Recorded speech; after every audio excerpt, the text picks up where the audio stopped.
Over the next few minutes, we'll be providing some brief history on the spaces and places that will be NSA 2018. At the time of the American Revolution, Vermont was not easily accessible.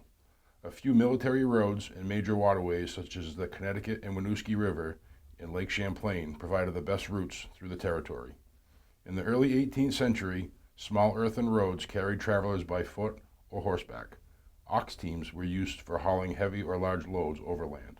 By the end of the 18th century, private investors helped establish stagecoach lines which led to the expansion of Rutland. Through these advances, the first Vermont State Fair took place in 1846, making it one of the oldest state fairs in the United States. Originally named the Rutland State Fair, the event started out as a one-day agriculture and farming event.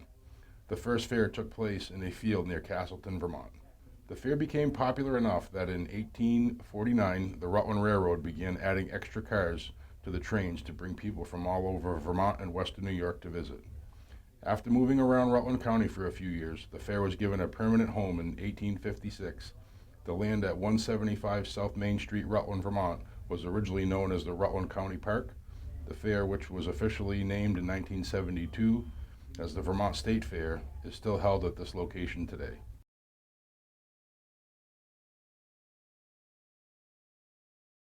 As more and more people came to the region, business opportunities began to emerge.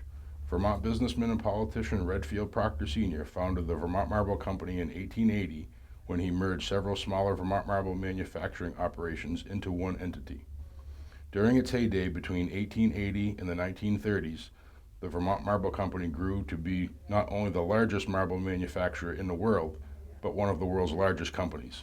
It employed over 5,000 people, had offices in most major cities, and owned the rights to all the marble in Vermont, Tennessee, Colorado, as well as Alaska.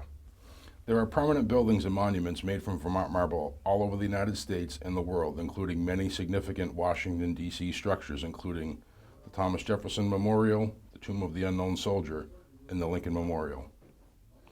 As businesses like Vermont Marble grew and expanded, it brought significant attention to the area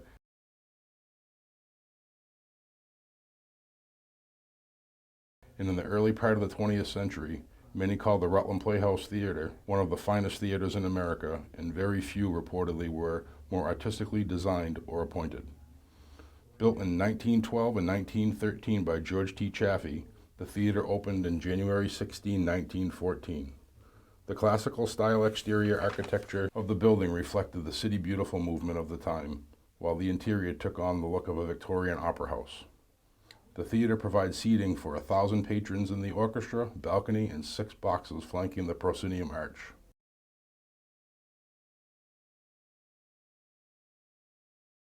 To round out the arts in Rutland, the Rutland Museum of Arts developed into the Chaffee Art Center, a center that embraces all of the arts and appropriately housed in an impressive Chaffee residence located on Main Street. The structure was built in 1895 by George Chaffee.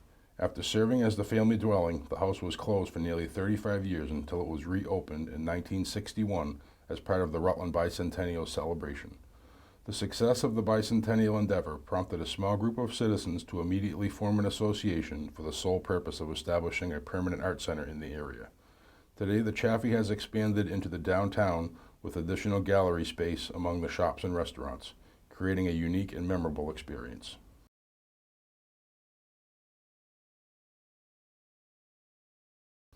With all of the impressive building, architecture, and arts, the people of Vermont did find time to enjoy outdoor recreation. They didn't have to look far to find the perfect Vermont pastime, skiing. In 1958, Killington Ski Resort was open for business, and people from all around the Northeast flocked for the Vermont experience. The original Peak Lodge was built in 1967 as the Summit Terminal, the largest support building for Killington's first gondola, the highest capacity lift of its day. It was the longest lift in North America and the world at the time. The gondola ride is 1.25 miles in an enclosed 8-person cabin to the top of the 4,241-foot Killington Peak. The lodge was renovated in 2013 to ensure visitors another 50 years of fine dining and some of the most breathtaking views of Vermont has to offer. There's not a bad seat in the house.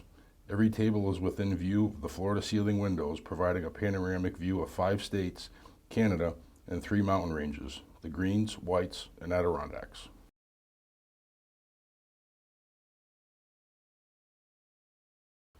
Before or after hitting the slopes, locals flock to the Vermont Farmers Market. It is one of the largest and most diverse farmers markets in Vermont and the first to operate 52 weeks a year. The market brings together as many as 60 vendors from Vermont and Washington County, New York.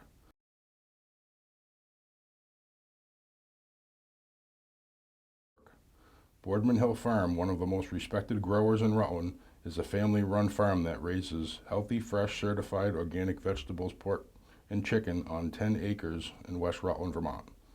Boardman Hill is a reminder of Vermont's rich traditions and family values. Being organic, the hogs, turkeys, and chickens are never administered hormones, antibiotics, or animal byproducts, and all the animals are raised in a free-range setting.